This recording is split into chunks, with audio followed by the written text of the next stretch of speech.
বাংলাদেশে আর বাংলাদেশের বাইরে পৃথিবীর বিভিন্ন প্রান্তে যেখান থেকে চ্যানেলে দেখছেন আপনাদের সকলকে সাদর আমন্ত্রণ তৃতীয় মাত্রা দেখবার জন্য। সাম্প্রতিক নানা বিষয় নিয়ে আলোচনার জন্য আমার সঙ্গে স্টুডিওতে রয়েছেন আমার বাবা আছেন বাংলাদেশ জাতীয়তাবাদী দল বিএনপি দলীয় সাবেক সংসদ সদস্য অ্যাডভোকেট সৈয়দ আসিফ আশরাফি পাপিয়া, আর আমার ডান রয়েছেন বাংলাদেশ জাসদের সাধারণ সম্পাদক এবং সাবেক সংসদ সদস্য নাজমুল হক প্রধান। স্বাগত আপনাদের দুজনকে তৃতীয় মাত্রায়। পরিস্থিতি ক্রমশ বাংলাদেশে জটিল হয়ে উঠতে শুরু করেছে, একটার পর একটা ঘটনা এবং সবই অনাকাঙ্ক্ষিত ঘটনা।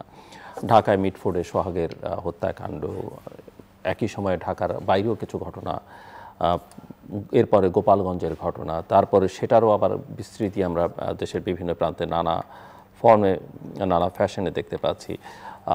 উত্তরায় যে বিমান দুর্ঘটনা মাইলস্টোন স্কুলে, সব মিলিয়ে এবং তার পরবর্তী যেসব ঘটনা প্রবাহ আমরা দেখতে পাচ্ছি, ছাত্ররা সচিবালয়ের ভিতরে ঢুকে পড়েছে, উপদেষ্টারা ওই স্কুল বা কলেজে গিয়ে আটকা পড়ছেন, একটার পর একটা ঘটনা, এবং নির্বাচনকে ঘিরে এক ধরনের অনিশ্চয়তা। এদিকে এক এক রাজনৈতিক দলের এক এক রকমের বক্তব্য, কারো কারো খুবই অ্যাগ্রেসিভ বক্তব্য, ঐকমত্য কমিশনের ঐকমত্য প্রয়াস প্রতিষ্ঠার যে প্রয়াস, এদিকে জুলাই ঘোষণা, অন্যদিকে জাতীয় সনদ। সো সব মিলিয়ে আসলে কোন পথে হাঁটছে বাংলাদেশ? বাংলাদেশ যে বিভীষিকার ভিতর ছিল আরো ভয়াবহ বিভীষিকার দিকে এগিয়ে যাচ্ছে বলেই মনে হচ্ছে। তার আগে আমি মাইলস্টোন কলেজের যে মর্মান্তিক ঘটনা, মানে এতে মনে হয় যে নিজের বাচ্চা মরাচ্ছে, নিজে মরে যাওয়াটাই আগে ভালো ছিল। মানে বাচ্চার মৃত্যু সংবাদ পরিবারের জন্য, অভিভাবকের জন্য, সমাজের মানুষের জন্য যে কতটা বেদনাদায়ক বিষয়, এটা যার বাচ্চারা গেল তারাই বুঝলো।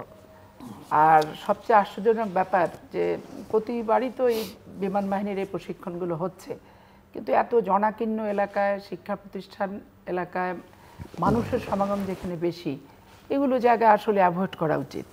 বাংলাদেশে অনেক আছে, মাইলের পর মাইল ধানের ক্ষেত, ঘর নাই, বাড়ি নাই, বিভিন্ন জায়গা আছে। তারপরে নদী না, সাগরও আছে। ধরেন সাগরের উপর দিয়ে চালাতে গেলেও আগুন তো ধরতো না, মানুষের ক্ষতিগ্রস্ত তো হতো না, নিভে যেত। কিন্তু এইরকম একটা জনবহুল একটা জায়গায় এগুলো বাংলাদেশের পক্ষে মনে হয় সম্ভব।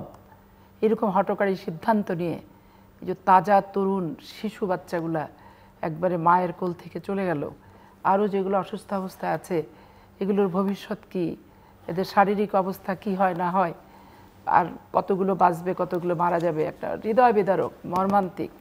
এই জন্য আমি প্রথমে শোক সন্তস্ত পরিবারের প্রতি সমবেদনা জ্ঞাপন করছি, এবং ওদের সন্তান মানে আমরা মা, আমাদেরও সন্তান, সেই হিসেবে আমরা হৃদয়ের অনুভূতি দিয়ে দুঃখ কষ্ট লাঘব সব কিছু কষ্টটা নিজের ভিতর নেওয়ার চেষ্টা করছি। আর পাশাপাশি সরকারের যে ব্যাপারগুলি, এরা কোনো পরিবেশ নিয়ন্ত্রণ করতে পারছে না, পরিবেশ নিয়ন্ত্রণ করতেও পারছে না, আবার পরিবেশ খারাপ পরিবেশ হওয়ার আগে যে নিয়ন্ত্রণ সেটা হচ্ছে না, ঘটে যাওয়ার পরও নিয়ন্ত্রণ করতে পারছে না। আপনি গোপালগঞ্জ বললেন, সেটা দিয়ে আমরা শুরু করি। ওখানে শেখ হাসিনা, শেখ মুজিবুর রহমানের জন্মস্থান, স্বাভাবিক কারণে ওইখানে এনসিপি সারা বাংলাদেশে যেভাবে যাচ্ছে ওখানেও যাবে, কিন্তু ঘটনা হচ্ছে ওদেরও একটা বডি ল্যাঙ্গুয়েজ অ্যাডামেন্সিটা এত ব্যাপক আকার ছিল।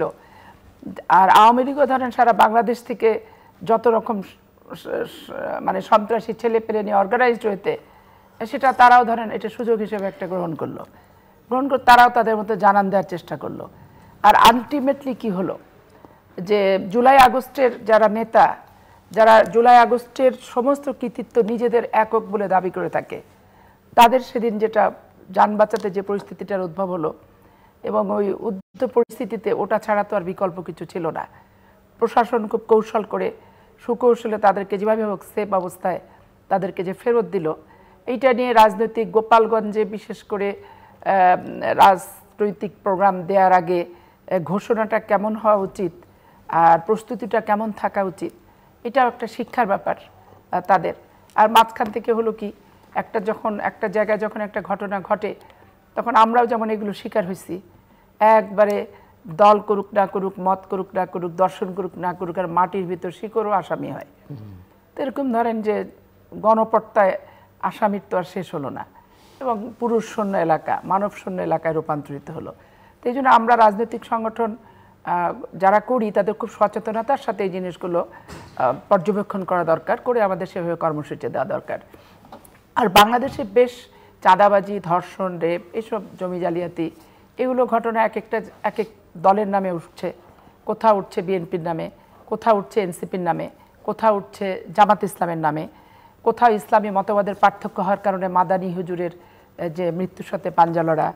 তারপরে অনেক জায়গায় দেখো পাটগ্রামের ঘটনা, যুবদল বলে চালাই দিতে চেষ্টা করলো, প্রথম আলো জরিপে আসলো যে তারা যুবদলের সদস্য পদও তাদের নাই, এরকম ভেগ করে চাপায় দেওয়ারও প্রবণতা আসতেছে। তো এই ঘটনাগুলোকে সবার আগে আইন শৃঙ্খলা বাহিনীকে সোচ্চার থাকতে হবে এবং তারা তাদের দায়িত্ব থেকে এক চুল সরবে না, তাদেরকে সবচেয়ে কঠোর ভূমিকা থাকা দরকার।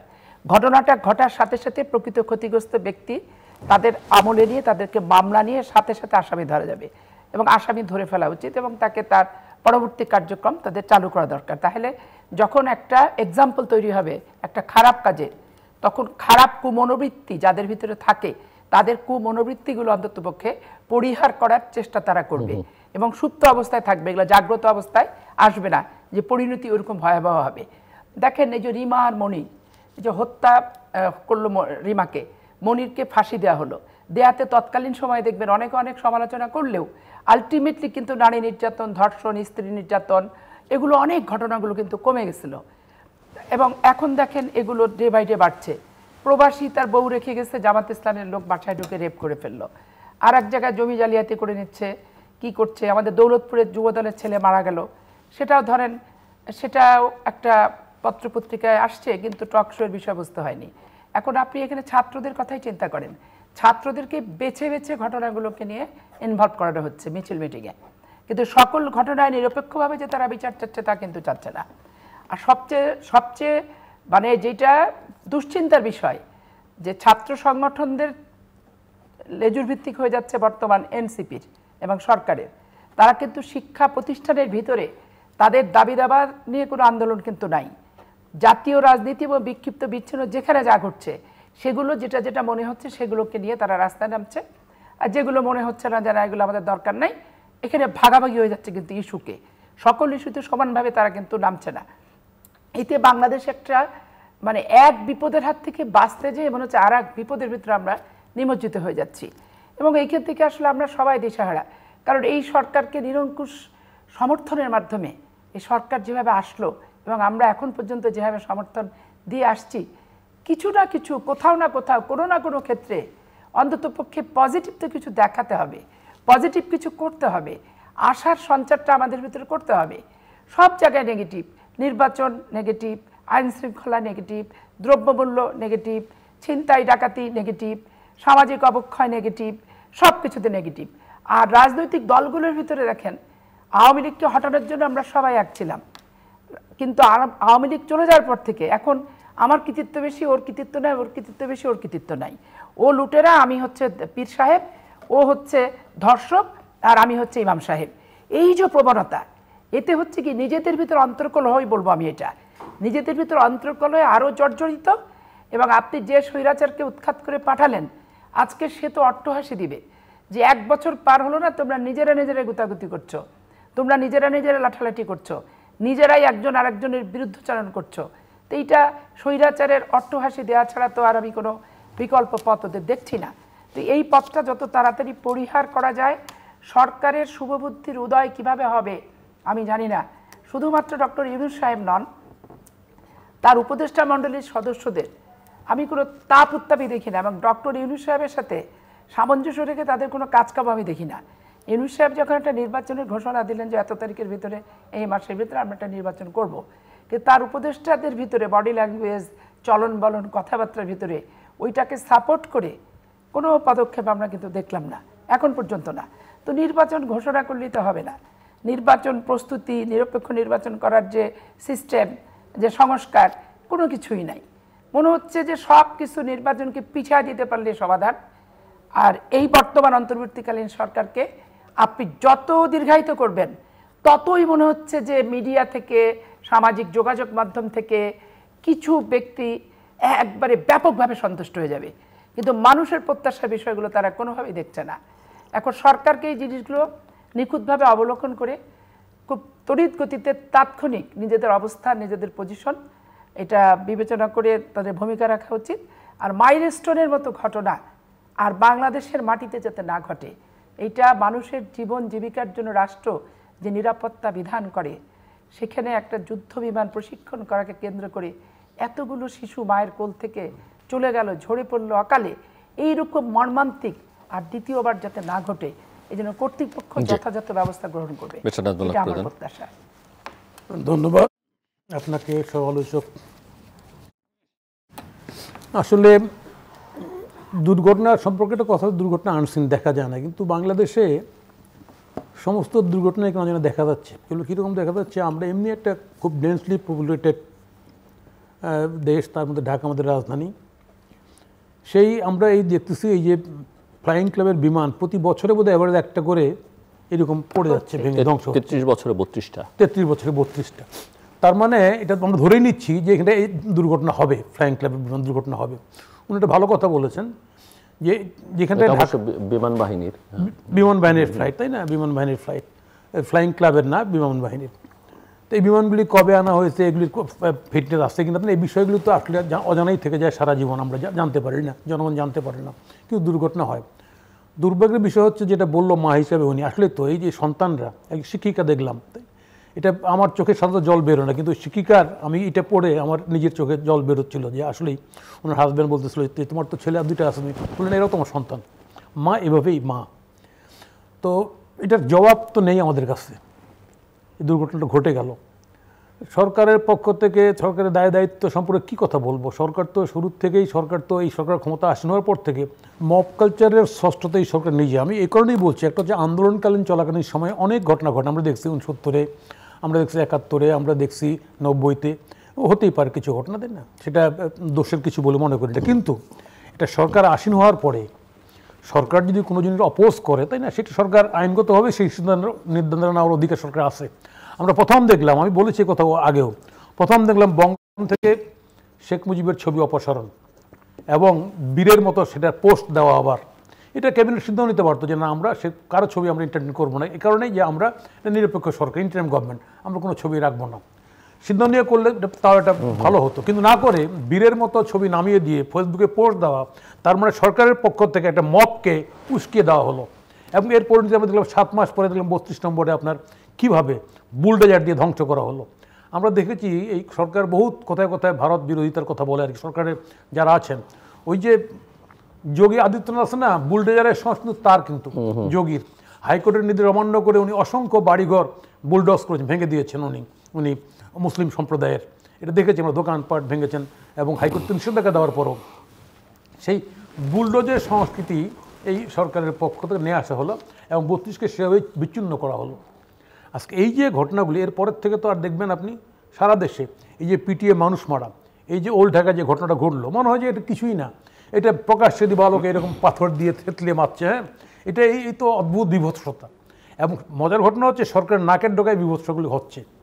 দ্বিতীয় বিষয় যে আর একটা বিষয়, সেটা হচ্ছে আপনি দেখবেন সবসময় এত ঘটনার পর আমাদের দেশে এইবারই প্রথম এত মানে আপনি বলে যে পুলিশ প্রশাসনের কর্তা ব্যক্তি, জনপ্রশাসনের কর্তা ব্যক্তি, রাজনীতিবিদ, ইভেন কি বড় বড় ব্যবসায়ী এইরকম এইভাবে গ্রেপ্তার বা পালিয়ে যাওয়ার ঘটনা ঘটে নাই। তো সে জায়গায় সবার তো বদলে হবে। আমরা দেখতে পাচ্ছি, আপনি খেয়াল করে দেখবেন প্রশাসনের প্রত্যেকটা কর্তব্য এখন যারা দায়িত্বে আছেন, এরা মনে হয় যে সরকার ক্ষমতাকে তুষ্ট করে এদের মূল লক্ষ্য, জনগণ না। জনগণের পক্ষে কোনো কাজ করার কোনো আগ্রহতে দেখি না, ক্ষমতার পক্ষে থাকার জন্য আগ্রহ বেশি। আমি একটা রেফারেন্স দিয়ে বলতে চাই আপনাকে, আপনার আমাদের সময় তো আমরা দেখেছি, ঢাকা ইউনিভার্সিটিতে পড়ছি, জিয়াউর রহমান মিলিটারি শাসক হিসেবে ঢাকা ইউনিভার্সিটি আসতে চেয়েছিলেন। লাইব্রেরি ওখানটা আছে, ভাষা ইনস্টিটিউটের সামনে কাজ চলতেছিল, বালি বেরোছে ছেলেটা তার চোখের উপর শুয়ে পড়ছে রাস্তায়। ওনার ওখানটা যারা ছিলেন বলছিলেন অর্ডার, উনি ব্যাক, উনি ফেরত চলে গেছেন। এবং এই যে ফেরত যাওয়ার মধ্যে দিয়ে ওনার যে রাজনীতি বিজয়টা হলো, দিস ইজ পলিটিক্স। এরা কী করতে চায়? এরা মার্কস গোপালগঞ্জ এবং মজার ঘটনা হচ্ছে, আমরা দেখেছি সরকারি দল ক্ষমতা থাকার পরেও সরকারি দলের প্রোগ্রামের বিরুদ্ধে অপোজিশন প্রোগ্রাম দিয়ে সেখানে 144 দিয়ে দেয়, লাল পতাকা দিয়ে দেয় না, এবং প্রোগ্রাম করতে দেয় না। এটা রাষ্ট্রের দায়িত্ব, কর্তব্য কোনো সংঘর্ষ না করা। কিন্তু মার্কস গোপালগঞ্জ প্রোগ্রাম দেওয়ার পরও সরকারের পক্ষ থেকে এবং সোশ্যাল মিডিয়াতে বেশ কিছু উস্কানিমূলক, মানে টুঙ্গিপাড়া ঘুরিয়ে দিতে হবে, সোশ্যাল মিডিয়ায় অনেক উস্কানিমূলক কথা, টঙ্গিপাড়া রাখবে না, গোপালগঞ্জ রাখবে না, মার্চ গোপালগঞ্জ করার পরে এবং সরকার রাষ্ট্রের পক্ষ থেকে, বাহিনীর পক্ষ থেকে এই প্রোগ্রাম করার জন্য কীভাবে নির্বিচারে মানুষ হত্যা করা হলো, এটা সহ্য করা যায় না। এটা ইউনুস সাহেব কীভাবে দেখবেন জানেন, উনি দেখতে পাচ্ছেন না জানেন না, কিন্তু এর রক্তের যে ছিটা, রক্তেরই উনার শরীরে পড়ে গেল, কিন্তু এই কালিমা উনি কখনোই দূর করতে পারবেন না। উনি 1000 বছর বাঁচুক, কোনো আপত্তি নাই, এই সরকার ভালো কিছু করুক, কিন্তু এই যে কালিমা লাগলো ওনার, এই কালিমা উনি আর দাগ মোছাতে পারবেন না। কারণ খুব পরিষ্কার পাবলিক বুঝে, হ্যাঁ একটা দল বলতেই পারে যে প্রোগ্রাম করতে দিব না আমি, দল গ্রুপ যে আমার এখানে আমি দেবো না ওদেরকে, হইতেই পারে, কিন্তু সেটা জোর করে করানোর জন্য, মানুষ মেরে প্রোগ্রাম করানোর জন্য, তারপরে এপিসিতে করে ঢুকিয়ে নিয়ে আসা, এই যে ঘটনাটা, এটা নিন্দনীয়, জঘন্য। এটার আমার ধারণা একটা, সরকার যদি তার সদিচ্ছা থাকে, জনগণের কমিটমেন্ট থাকে, হ্যাঁ এটা আওয়ামী লীগ যুক্ত, এটার জন্য একটা কাজেই তো সব, মানে কি বলে কি কাজ, একটা কাজ, সেটা হচ্ছে যে একটা বিচার বিভাগ তদন্ত করুন নিরপেক্ষভাবে, করুক তদন্ত একটা, তাহলে এক ঢিলে সব পাখি মারা যাবে। কারা কারা কারা কারা এটা করলো। এবং এখন যে বলা হচ্ছে যে অনেক গ্রেফতার করা হচ্ছে, এগুলি তো গ্রেফতার করছে, গণগ্রেফতার হচ্ছে, বিএনপির পক্ষ থেকেও এখানে লোকালি প্রেস কনফারেন্স করে বলা হয়েছে যে গণগ্রেফতার করা হচ্ছে, যারা দোষ নেই তাদেরকে গ্রেফতার করা হচ্ছে। আজকে এই যে ঘটনা, আপনি এই ঘটনার পরে আজকে আপনার এইখানটায় আপনি খেয়াল করেন তো, আমি ওই জন্য বললাম যে আমাদের এই যে পুলিশ প্রশাসন, আমাদের কি আর্মি বা আমাদের একটু বোধোদয় কি হয় না, একটু বুকা, এতগুলো লোক এই যে বিগত আন্দোলনে প্রায় 1000-এর উপর লোক শহীদ হলো, এখানটায় 13-14 হাজার লোক আহত হয়েছে, আমরা সবাই একটা উলটপালট হয়ে গেছে মারাত্মক।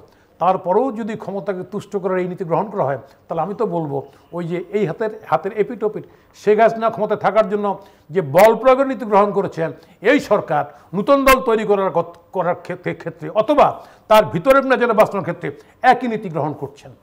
এবং এই নীতির থেকে সরকার যদি সরে না আসে, দেশ জাতির মঙ্গল দূরের কথা, এই দেশটা, গোটা দেশটা একটা ওইরকম নৈরাজ্যের মধ্যে ঢুকে যাবে। আমি জানি না সরকারের সেই ইচ্ছা আছে কি না। আমি যে বললাম বঙ্গভবন থেকে ওরা মবক্রেসি শুরু করছে, এবং এই উশৃঙ্খল জনতার শাসনের পরিণতি কী হয় গোটা পৃথিবীতে আমরা জানি। এরপরে ফ্যাসিজম হয়, চরম ফ্যাসিজম হয়।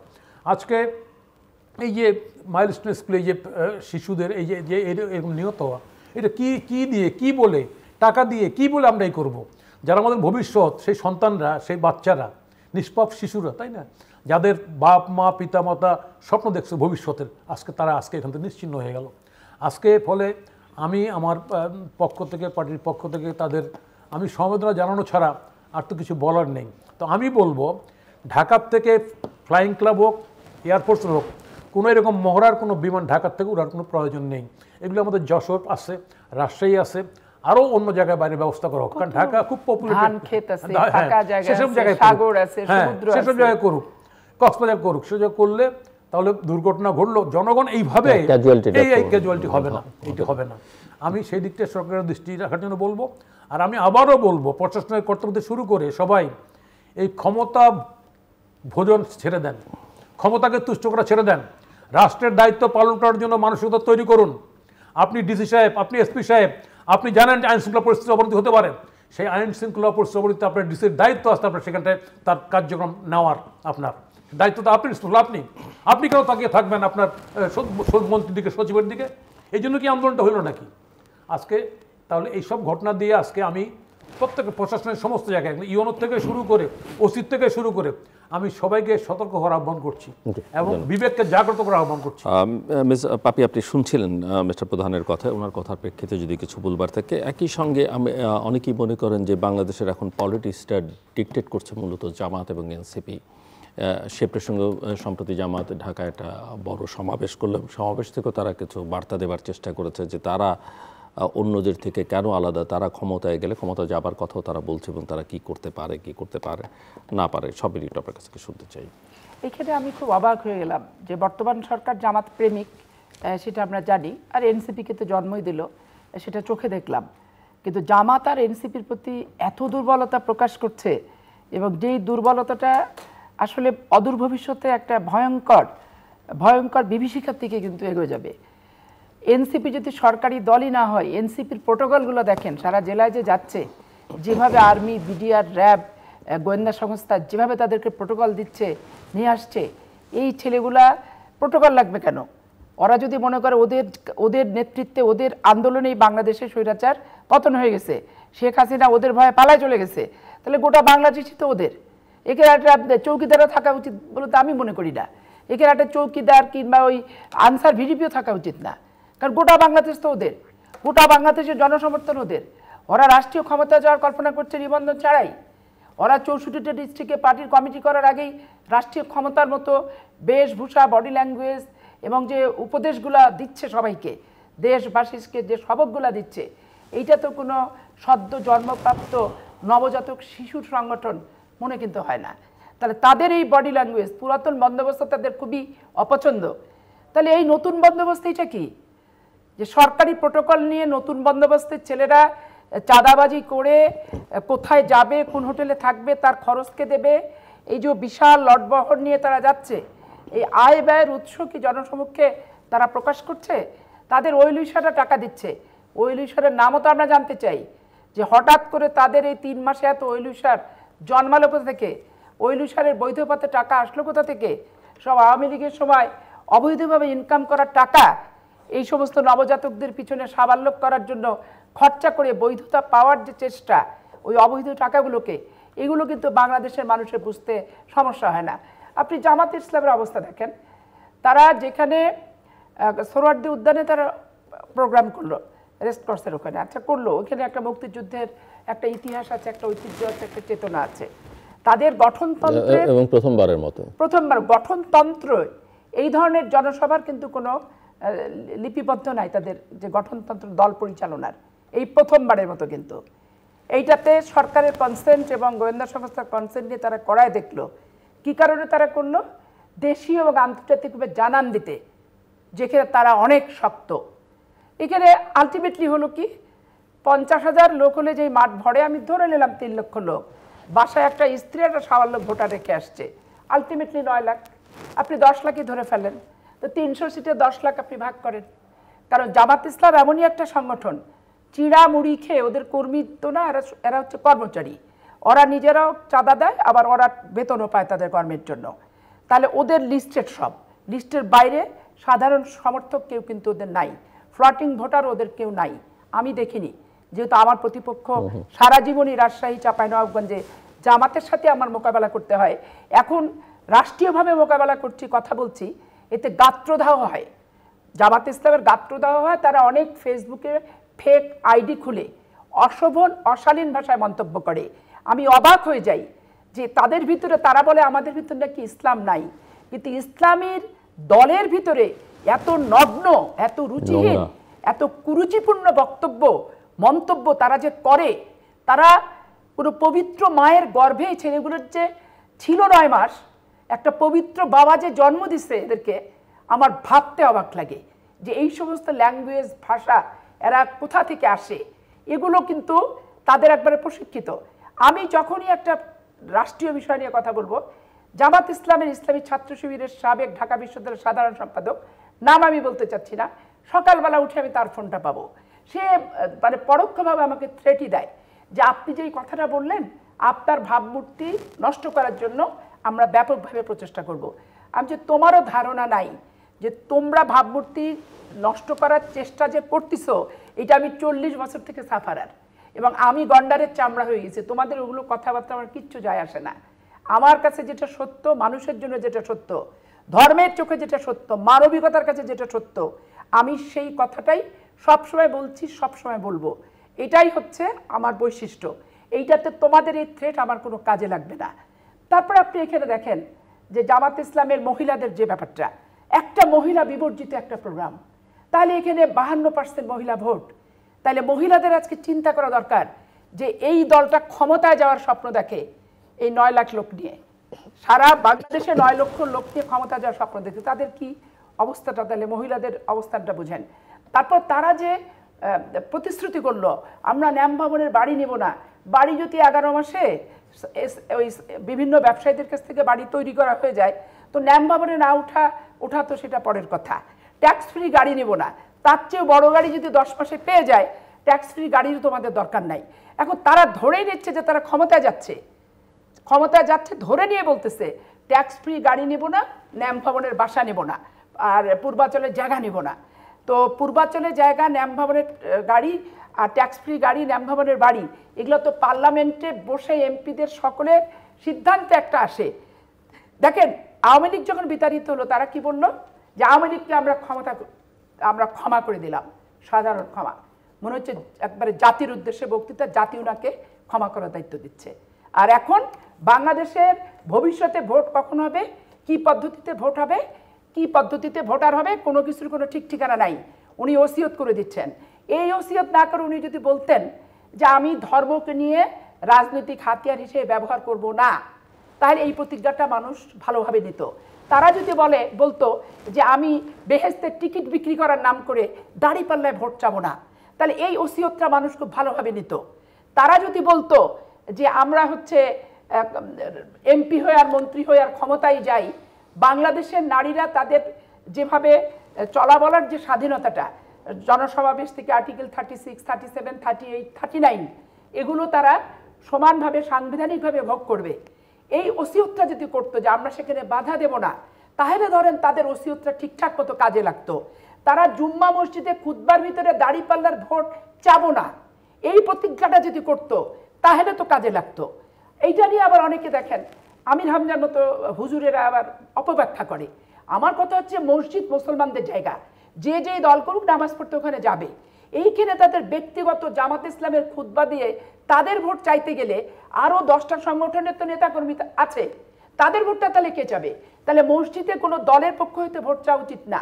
এর জন্য মাঠ আছে, ময়দান আছে, রাজনৈতিক মঞ্চ আছে, তো সেখানে যে ভোট চাও। আর মসজিদের জায়গাটা সার্বজনীনভাবে মুসলমানদের জন্য নিরাপদ নিরপেক্ষ স্থান হিসেবে প্রতিষ্ঠা করাও তো ইসলামী চিন্তাবিদদের দায়িত্ব।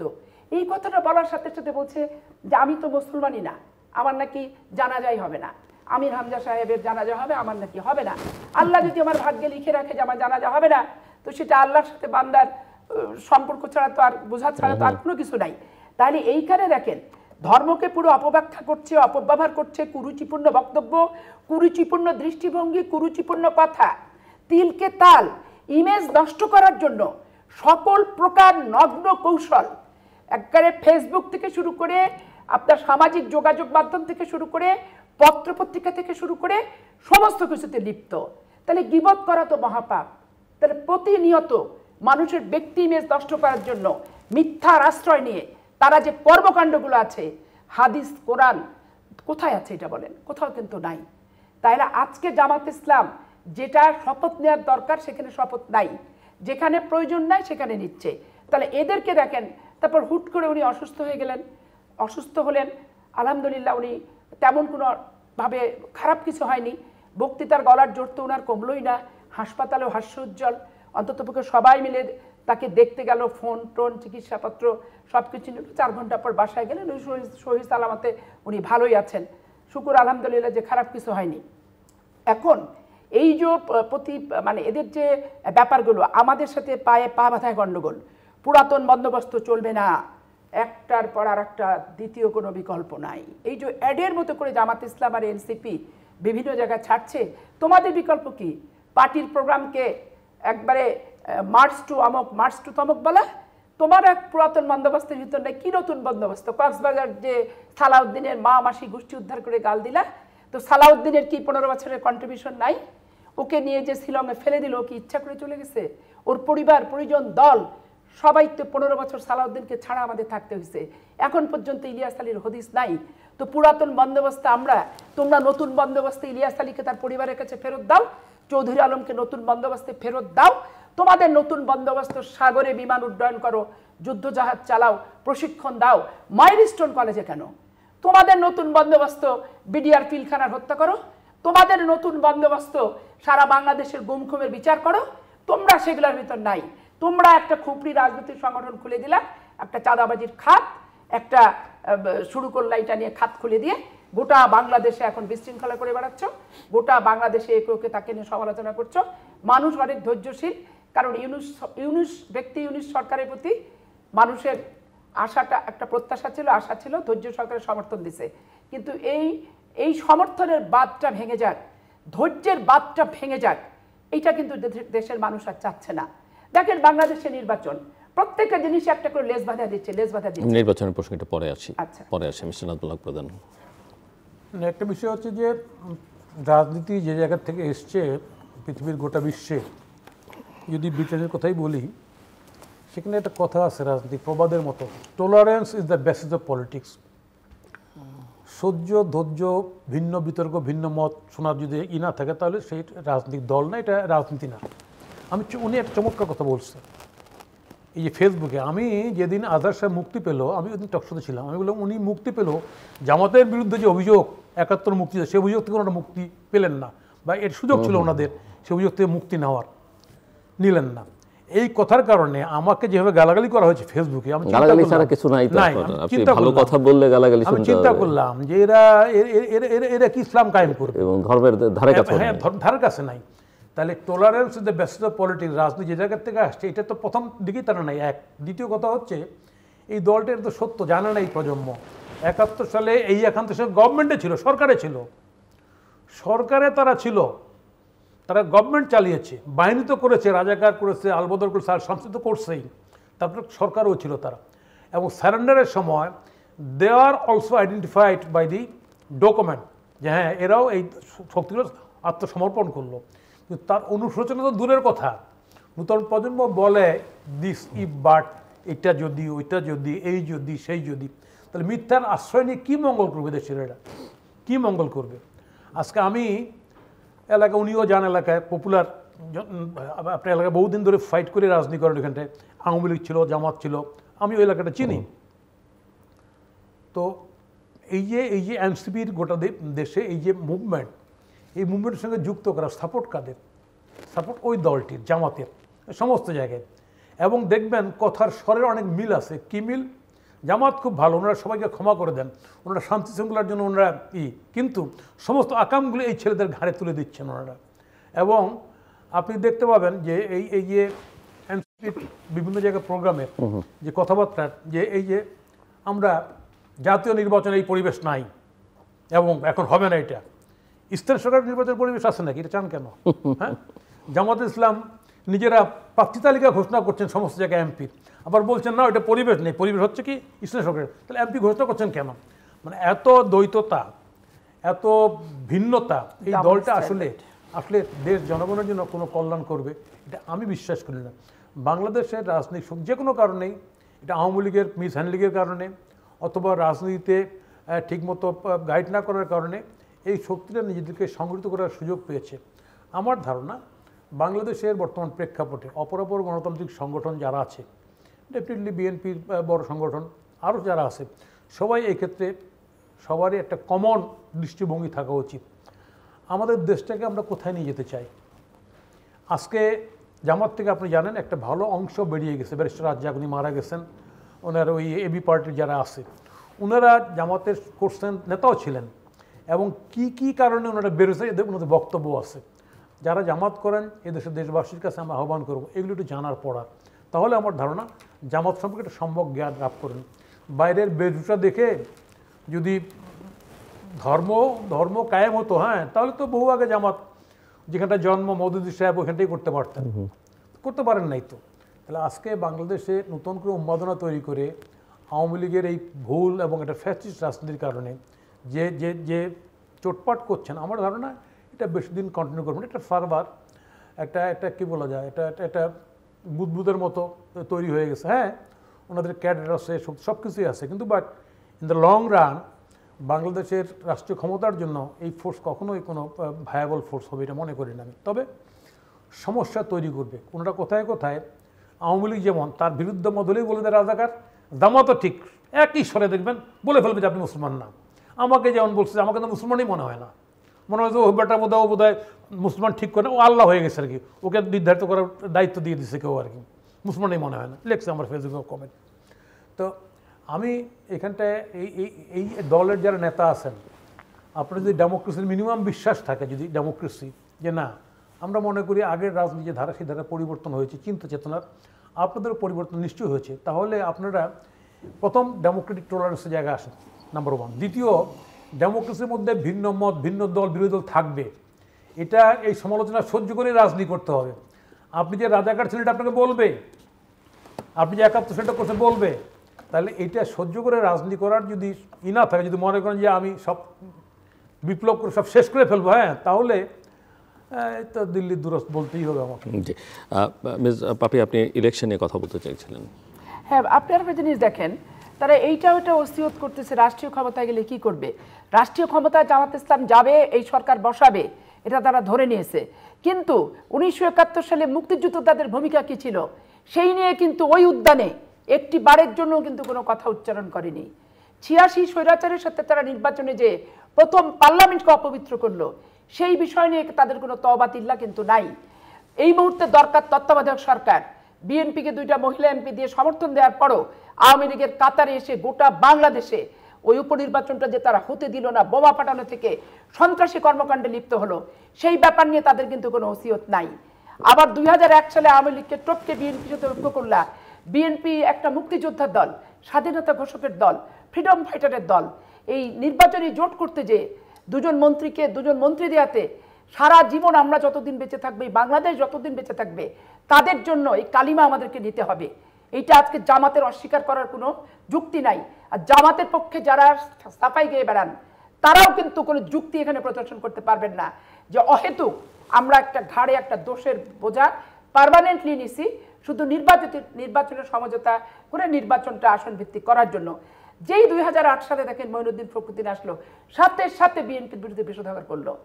এইটা একটা বিষধর সাপ এই সংগঠনটা, এবং এই সংগঠনটা একটা যেই পাত্রে খাবে সেই পাত্রটা ফুটা করবে, এবং অকৃতজ্ঞ নিমখারাম একটা সংগঠন। এটা বাংলাদেশে নুন খাচ্ছে, বাংলাদেশের সাথে নিমখারামি করতেছে একটার পর একটা। যাদের সাথে জোট করলো, যারা তোদের জন্য কালিমা নিচ্ছে, বেগম খালেদা যে আমার চাঁপাইনবাবগঞ্জ জেলাতে যে বিশাল কলেজ মাঠে মিটিংয়ে উনি নিজামী মুজাহিদি সাহেবের নাম ভুলে গেছিলেন, ওইটা আমি নাম ভুলে গেছি বলতে যে আটকে আমি বলে দিছি। এইটা নিয়ে আমাকে অনেকেই অনেক কথা বলছে যে হ্যাঁ কেন ওদের নাম, রাজাকারদের নাম কেন বলতে যাবা। তাই বলে আমার সাথে জোট আছে, তাদের দুর্দিন গেছে। আপনি বিশ্বাস করেন ভাই, 2008-এর পার্লামেন্টে ছিলাম, 2টা জামাতের এমপি ছিল, একটাও হেফাজতের পক্ষে কথা বলেনি, একটাও জামাত ইসলামের নির্যাতনের যে হচ্ছে সেই নিয়ে কথা বলেনি। ফাঁসির কাস্টে ঝুলাচ্ছে ওই 2 এমপি, একটা কথাও কিন্তু বলেনি। বলছি কিন্তু আমি পাপিয়া, বলছি কিন্তু আমাদের দল। অথচ আজকে জামাত ইসলাম, আমার ভূমিকা তো এটা নতুন না। আমি 1981 সাল থেকে যেদিন থেকে রাজনীতি করি সেদিন থেকে আমার ভূমিকা এটা। আমার দল জোট করত, কেন্দ্রীয়ভাবে এই ভূমিকাটা রাখতো না, কিন্তু আমাকেও আমার ক্ষেত্রে কোনো শর্তারোপ করেনি, আমাকে নিয়ন্ত্রণ করেনি। তাইলে এখন আমার দলও বুঝতে পারছে যে জিনিসটা কি। স্থানীয় জায়গায় উঠতে উঠতে আজকে মাথায় এসে তারা উঠে গেছে, এবং তারা কি আস্ফালনটাই না করছে। তারা জিয়াউর রহমানের স্বাধীনতাকে নিয়ে তারা বিতর্ক করছে, আজকে আমাদের দল নিয়ে তারা বিতর্ক করছে, চাঁদাপাতি নিয়ে তারা যেভাবে কথা বলছে। তাদের মতো বাংলাদেশের চাঁদাবাজি দল পৃথিবীতে আছে কিনা সন্দেহ। এরা এমন কোনো মানুষ নাই ইয়ানত বলে চাঁদা নেয়, এরা বায়তুল মাল বলে তারা চাঁদা নেয়। তারা কুরবানির মাংস কুরবানি যে দেয় এটা আমরা জানি না, পাড়াপড়শিও জানে না যে কুরবানি তারা দেয়। তাদের জাকাত ফেতরা কোথায় যায় আমরা বলতে পারবো না। এবং তারা তাদের মতো একটা সংবদ্ধ, নিজেদের ভিতরে নিজেরা বেতন ভাতা কর্মচারীগিরি করে নিজেরা নিজের মতো থাকে। এদের সাথে কারোর কোনো সামাজিক সম্পর্ক বলেন, দলীয় সম্পর্ক বলেন, উদারতা বলেন, কোনো কিছু নাই। আর প্রতিপক্ষ বিপদে পড়লে তাকে আরও কিভাবে বিপদে ফেলা হবে সেটা নিয়ে তারা ব্যস্ত হয়ে আসছে। দেখেন এই সরকার একবারে স্পষ্ট যে এনসিপি এবং জামাত ইসলামের প্রতি তাদের ব্যাপক একটা দুর্বলতা আছে। আমরা বাংলাদেশে জন্মগ্রহণ করছি, বাংলাদেশে বসবাস করি, বাংলাদেশে একটা ভালো মন্দ কথা বলার এখতিয়ারই মনে হচ্ছে আমাদের নাই। সব সামাজিক যোগাযোগ মাধ্যম মা মাসি গোষ্ঠী মনে হচ্ছে কাপড় খুলে রং মাখায় দিচ্ছে। তো এই যে পরিস্থিতিটা, তাহলে বাংলাদেশ আমরা ছেড়ে কোথায় যাব? আমাদের তো জায়গা নেই। আমরা 71 বাংলাদেশ ছাড়িনি, আমরা ইন্ডিয়া রিফিউজি হইনি আমাদের বাপদাদারা, আমরা হচ্ছে 86 বাংলাদেশ ছাড়িনি, আমরা 91 বাংলাদেশ ছাড়িনি, আমরা 96 ছাড়িনি, আমরা 2001-এও ছাড়িনি, আমরা 111-এও ছাড়িনি। 15 বছর আওয়ামী লীগের অত্যাচার নির্যাতন সহ্য করে এই 55টা মামলার আসামি হয়ে দিনের পর দিন জেলে থেকেও বাংলাদেশের মাটি আমরা ছাড়িনি। তাহলে বাংলাদেশের মাটির প্রতি আমাদের যে মমত্ববোধ, যে ভালোবাসা, যে দায়িত্ববোধ, সামাজিক যোগাযোগ মাধ্যমে বয়স্ক লোক কি ধরনের কুরুচিপূর্ণ কথা, কি ধরনের ভেক কথাবার্তা, এবং এটা পরিবারের সন্তানদের কাছে ওটা লজ্জাজনক যে এই ভাষায় কেউ কখনো যোগাযোগ মাধ্যমে কথা বলতে পারে। কিছু কিছু ব্যক্তি যে অপপ্রচার চালাচ্ছে এটা রাষ্ট্রের জন্য অশুভ, ব্যক্তিগত সম্পর্কের ক্ষেত্রে অশুভ, রাজনৈতিক সম্পর্কের ক্ষেত্রে একটা বিশাল ফাটল। এবং রুচিবোধ, মাত্রা জ্ঞান নিয়েও এই তরুণ প্রজন্মরা বলছে যে পুরানো আঙ্গিকে দল করব না। তা আমি তো দেখতেছি যে ওই পুরাতন মদের বোতলে পুরাতন মদই ঢুকতেছে, লাউ যাহা কদুই তাহা। আর নির্বাচন হওয়ার কোনো প্রকার আমি প্রস্তুতি এই সরকারের দেখছি না। এবং এই ক্ষেত্রে সরকারের বডি ল্যাঙ্গুয়েজ বলেন, নির্বাচন কমিশন সংস্কার বলেন, ভোটার হালনাগাদা ভোটার হচ্ছে পূর্ণাঙ্গ ভোটার তালিকা, কোনো কিছুর ভিতরে আমরা দেখছি না। তো যেহেতু দেখছি না, স্বাভাবিক কারণে একটা ঘোষণাকে বিশ্বাস করার কোনো কারণও নাই। এখন সবচেয়ে দুঃখজনক হবে যদি মিছিল করে মিটিং করে রাজনৈতিক মাঠে মঞ্চে যে নির্বাচনটা আদায় করতে হয়, এটা যে আরো কত লজ্জাজনক, কত দুঃখজনক এবং কত আত্মঘাতী, এটা সরকারকে বুঝতে হবে।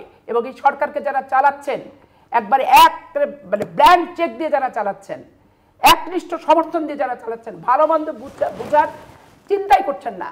ওনাদের মতামতটা বাংলাদেশের 18 কোটি মানুষের উপর চাপায় চেষ্টা করছেন এই মিডিয়া যন্ত্রের মাধ্যমে। তাদের কাছে আমার অনুরোধ যে বাংলাদেশকে নিয়ে আর বিভীষিকা খেলা খেলেন না, বাংলাদেশের মানুষকে এত তুচ্ছ তাচ্ছিল্যটা করেন না। আমরা বাংলাদেশে চট থাপ্পড় কিল ঘুষি রং পানি কষ্ট দিয়েই আমাদের এই পর্যায়ে, কষ্টের দিন যে আমাদের শেষ হচ্ছে না। নিরাপদ জোনে থেকে অনেক কিছু বলা যায়, কিন্তু অত্যন্ত অগ্নিপিণ্ডের মাঝখানে দাঁড়িয়ে তখন কিন্তু বাঁশি বাজানোর মতো পরিস্থিতি পরিবেশটা থাকে না। এটা হৃদয় দিয়ে উপলব্ধি করাটাই হচ্ছে শ্রেয়। মিস্টার প্রধান, আপনি শুনছিলেন এবং নির্বাচনের প্রসঙ্গত আছে। নির্বাচনের সঙ্গে এখন অনেক রকমের শর্ত, এদিকে জাতীয় ঐকমত্য প্রতিষ্ঠার কাজও প্রায় শেষের দিকে বলা হচ্ছে। শেষ পর্যন্ত কী হবে আমরা জানি না, জুলাই ঘোষণা বা ন্যাশনাল চার্টারের। আপনি শর্তের কথা বলছেন, স্থানীয় সরকার নির্বাচন, এনসিপি বলছে জুলাই ঘোষণা বাস্তবায়ন না হলে নির্বাচন হবে না। তো সব মিলিয়ে একটু আপনার কাছ থেকে শুনতে চাই যে আসলে আপনি কী দেখেন সামনের দিনগুলোতে। আসলে একটা হচ্ছে যে মানে এনসিপি কার মুখপত্র, এটি একটু মুশকিল। এনসিপির আশ্রয়টা হয়েছে ক্ষমতার কাছে, আর দেশের ক্ষমতা জনগণ থেকে বহু দূরে। জনগণ প্রত্যাশা করেছিল, আমরা প্রত্যাশা করেছিলাম বাংলাদেশে সবসময় মানুষ কিন্তু ভোট দিতে চায়, ভোটের মাধ্যমে তার নেতৃত্ব নির্বাচন করতে চায়। এটা হচ্ছে একটা general will of the public. আমাদের এখানে দুর্ভাগ্য হচ্ছে সবসময় ক্ষমতায় যারা আসেন, যারা যান ক্ষমতায়, তারা সবসময় ক্ষমতাটাকে জনগণের মতামতটাকে ক্ষমতার মতো করে সাজাতে চান। এই সরকারও তাই করছেন। ওনারা জনগণের যে মতামত আছে এখানটায়, এটাকে ওনারা পাত্তা দিচ্ছেন না, এবং যার কারণে আপনি দেখবেন সমস্যাগুলো দিন দিন প্রকট থেকে প্রকটতর হচ্ছে। সরকারের সাফল্যের দিক কোনটা যদি আলোচনা করেন, সবাই বলবে একটা যে ফিনান্সিয়ালি অর্থনীতি যে ডিপার্টমেন্ট আছে অর্থ মন্ত্রণালয়, সেটাই একটা প্রপারলি রোল প্লে করতে পারছে বলতেছে লোকজন। যদিও এখনও আপনার সেই চুরির টাকা ফেরত আসেনি, কিন্তু একটা বাইরে একটা সরগোল পড়ে গেছে, সম্পদ বিক্রি করতেছে লুকাবিটা, রেল পত্রিকায় আসতেছে এগুলি। তার মানে এখানটা অর্থ মন্ত্রণালয়ের তৎপরতাটা যৌক্তিক আছে। আইন শৃঙ্খলার কথা যদি বলেন, উনি আসলে ওনাকে কী নামে আখ্যায়িত করব উপদেষ্টাকে। উনি যেমন ওই যে হামিদ সাহেব যখন বিদেশে গেলেন, তখন উনি গেলেন দেখতে যে ইমিগ্রেশন কীভাবে হয় উনি জানেন না, এটা বুঝতে গেছেন আর কোনো কীরকম রসিকতা। উনি গোপালগঞ্জে ঘটনার উপর বলছেন যে উনি বুঝলেন না যে এইরকম ঘটনা ঘটবে ওই জায়গায়। তা আপনি আসেন কী জন্য ভাই? লজ্জা তো থাকে মানুষের একটা, নিজের থেকে তো লজ্জা হওয়া উচিত, পারতেছেন না তো। তাহলে এখানটায় নির্বাচন, বাংলাদেশে নির্বাচন করার জন্য প্রশাসনকে যেভাবে দাঁড় করানো দরকার, এই গভর্নমেন্টের তো সেই প্রচেষ্টা নেই। বরঞ্চ গভর্নমেন্ট সরকার প্রশাসনটাকে নিজের মতো করে এনসিবির আকাঙ্ক্ষা অনুযায়ী সেই প্রশাসনটাকে পরিচালনা করার ওনারা ব্যবস্থা করছেন। আমি বলছি প্রশাসনের এনসিপির আশ্রয় যদি ক্ষমতার কাছে হয় এবং জামাতের আশ্রয় যদি ক্ষমতার কাছে হয়, তাহলে এখানটায় কিন্তু ভোট ভালো ভোট আশা করা যায় না এদের কারণেই। কারণ রাজনৈতিক দল সবসময় আশ্রয় করবে, আশ্রয়স্থল জনগণ, ক্ষমতা না। কিন্তু ইনারা বেশি করে ক্ষমতার কাছে ক্ষমতা আশ্রিত হচ্ছেন, ক্ষমতার কাছে যাচ্ছেন খুব বেশি করে। এটা বিভিন্ন জেলায় উপজেলায় আমরা দেখলে এটি টের পাই, অনুধাবন করতে পারি। কারণ আমরা তো ক্ষমতায় কখনোই ছিলাম না, বাইরের থেকেই রাজনীতি করেছি আমরা। তো ফলে আজকের প্রেক্ষাপটে এখানে নির্বাচন, এইরকম গভর্নমেন্টের নির্বাচন, এটা আসলে খুব ডিফিকাল্ট। আর গভর্নমেন্টের এখানটায় যে কর্তা ব্যক্তি যারা আছেন গভর্নমেন্টের দলের, ইনারা তো প্রশাসন, ইনারা এনজিও চালিয়েছেন ভালোভাবে, এতে সন্দেহ নাই। কিন্তু রাষ্ট্র পরিচালনার ক্ষেত্রে ইনাদের কোনো তো দৃষ্টিভঙ্গি দেখি না। ফলে একটা নির্বাচন পরিচালনা করার জন্য যে ধীশক্তি দরকার, যে প্রজ্ঞা দরকার, এখানটায় আসেন দু একটা লোক হয়তো, ওনারা তো ওই দায়িত্বে নেই। তাহলে আমি বলছি অ্যাজ এ হোল ইউনূস সাহেব যদি একটা ভালো নির্বাচন করতে চান, ওনার নিজেরই সাপোর্ট করা উচিত। ওনার শো করা উচিত পাবলিক কিন্তু বুঝে গেছে ইউনূস সাহেবের অধীনে এটা ভালো নির্বাচন হবে না। পাবলিক বলে আমরা কেমনি নির্বাচন করবেন ইউনূস সাহেবের অধীনে, পাবলিক বলে এটা। তাহলে এখানটায় নির্বাচন করার জন্য আমাদের আগ্রহ আছে, যাই তো এলাকায় নির্বাচন করলে জিজ্ঞেস করলে তো বলি হ্যাঁ নির্বাচন করব। তাই সেক্ষেত্রে আমি মনে করতেছি বর্তমান সময়ে সরকারের নির্বাচনটা কীভাবে করবে, হ্যাঁ এখানটায় ঘোষণাপত্র হচ্ছে, জুলাই ঘোষণা দেবে, জুলাই ঘোষণা সবাই যে একমত হবে তা তো না, এটা তো একদলীয় না, বাকশাল না, যা মানতেই হবে। কিন্তু ওনাদের যা হাকডাক তাদের মনে হয় মানতেই হবে সব কথা, না মানলে কিছুই হবে না। এই দৃষ্টিভঙ্গিটা তো একটা ফ্যাসিস্ট মারাত্মক স্বৈরতান্ত্রিক দৃষ্টিভঙ্গি। ডেমোক্রেসি এটা হচ্ছে মত দ্বিমতেরটাই হচ্ছে ডেমোক্রেসি, এটাই সৌন্দর্য এই জায়গার। সরকারি দল বিরোধী থাকবে, ভিন্ন মত থাকবে, ওনার সঙ্গে আমি বিতর্ক করব, ঝগড়া করবো, তাই না, তারপর একমত হবো, সব বিষয়ে একমত হবো না, এটাই ডেমোক্রেসি। পৃথিবীতে এভাবেই চলে। তাহলে সেই জায়গায় দাঁড়িয়ে আজকে এই যে কথাগুলি বলতেছে আমার কাছে সমস্ত কিছুই মনে হচ্ছে এগুলি মারাত্মকভাবে মানে ফ্যাসিবাদের দুষ্ট। এনারা কেউ আওয়ামী লীগ করেন নাই, কিন্তু আওয়ামী লীগের শেখ হাসিনার রেমনেন্ট মানে রেখে যাওয়ার যে শেষ অংশগুলি এনারা এগুলি ভোগ করে মজাই পাচ্ছেন ক্ষমতাটাকে, এবং তার প্রতিফলন আমরা দেখতে পাচ্ছি ক্ষমতা যারা আছেন তাদের। সেখানে নির্বাচনটা করার জন্য আসলে এখানটায় একটা গ্র্যান্ড ডায়ালগ দরকার রাজনৈতিক শক্তিসমূহের সঙ্গে, কীভাবে ভোটটা হবে, কেমনে হবে, এবং সেখানটায় ছোটো বড়ো সমস্ত সংগঠন তার এই যে আমরা যে বলি লেভেল প্লেয়িং ফিল্ড, সবাই কিভাবে সমান সুযোগ সুবিধা অথবা সমান মর্যাদা পাবে প্রশাসনের কাছ থেকে। আজকে এই বিষয়গুলো কিন্তু অ্যাবসেন্ট, একদমই অ্যাবসেন্ট। আপনার প্রশাসনের কর্তা ব্যক্তিরা এমনই যারা আছেন এখন এরা মনে করছে যে আমরাই তো হলাম লরকেলেঙ্গে পাকিস্তানকে, আমরাই তো আমরা আসি, যারা গেছে তাদের সব দালাল। এই দৃষ্টিভঙ্গি থেকে ইনাদের মানসিকতার মধ্যে একটা ওই ধরনের অথরিটেরিয়ান মানে কর্তৃত্ববাদী একটা অ্যাটিচিউড দৃষ্টিভঙ্গি আমরা দেখতে পাচ্ছি। সব যে প্রশাসনের কর্তব্য নিজেকে পরিচয় দিতে ভালোবাসেন যে আমি নাম করে বলি আমি বিএনপির লোক, আমি অথবা আমি জামাতের লোক, অথবা আমি নূতন ধারার লোক। প্রশাসনের কর্তা ব্যক্তিরা কিন্তু নিজেকে প্রশাসনের কর্তব্য রাষ্ট্রের কর্মকর্তা হিসেবে বা রাষ্ট্রের কর্মচারী হিসেবে কিন্তু পরিচিত করছেন না, বরঞ্চ দলের পরিচয়ে পরিচিত হতে ভালোবাসতেছেন। আওয়ামী লীগের সময় যেমন অনেকে ডিসি সাহেবরা ঘোষণা দিয়ে বক্তৃতা দিতেন যে আমি তো 7টা এমপি আমার অধীনে, এই বক্তৃতা আসছে না পত্রিকা, অথবা এবার নৌকাকে জেতাতে হবে। ইনার এরকম না বললেও ভাবনা এরকম করছেন, তাই যে আমি তো বিএনপির পক্ষে, অথবা আমি তো জামাতের পক্ষে। আমি ব্রাহ্মণবাড়িয়া গেছিলাম কিছুদিন আগে, কিন্তু সেখানে ডিসি সাহেব বলছেন যে সাংবাদিকদের যে আমি জামাতের লোক। তাই আমি বললাম ভাই আপনি জামাতের লোক, তবে রাস্তায় মিছিল করেন, মিটিং করেন, এমপি হন, মন্ত্রী হন, কোনো অসুবিধা নাই তো। আপনি ডিসির জায়গায় বসে কেন why you are identifying yourself যে জামাত অথবা বিএনপি অথবা এক্স দল, ঠিক না তো এটা। তাহলে প্রশাসনটাকে যদি এই জায়গা থেকে মুক্ত না করতে পারে এই সরকারের কোনো দল নাই বলছে, কোনো উদ্দেশ্য নাই ক্ষমতা দীর্ঘায়িত করার, তাহলে এই কাজগুলো আগে করবে, কিন্তু এই কাজের তো কোনো লক্ষণ আমরা দেখতে পাচ্ছি না। ধন্যবাদ আপনাকে অ্যাডভোকেট আসিফ আশরাফি পাপিয়া।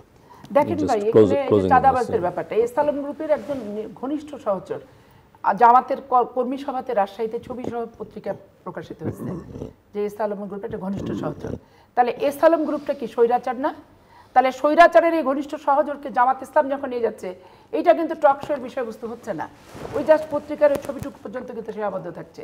এটা নিয়ে এনসিপি কোনো কথাবার্তাও কিন্তু বলছে না। আর এইখানে সবচেয়ে খারাপ যে জিনিসটা, যে আমরা যারা রাজনীতি করি, দেশের কথা ভাবি, আমরা কোনো মানুষের বাচ্চাই মনে করতেছে না আমাদেরকে। এই সামাজিক যোগাযোগ মাধ্যম মনে করছে আমরা কুত্তা বিলাই। রাষ্ট্র নিয়ে বেশি ভাবনা তাদেরই, তারা যেটা বলবে ওই কথা আমরা উঠবস করব।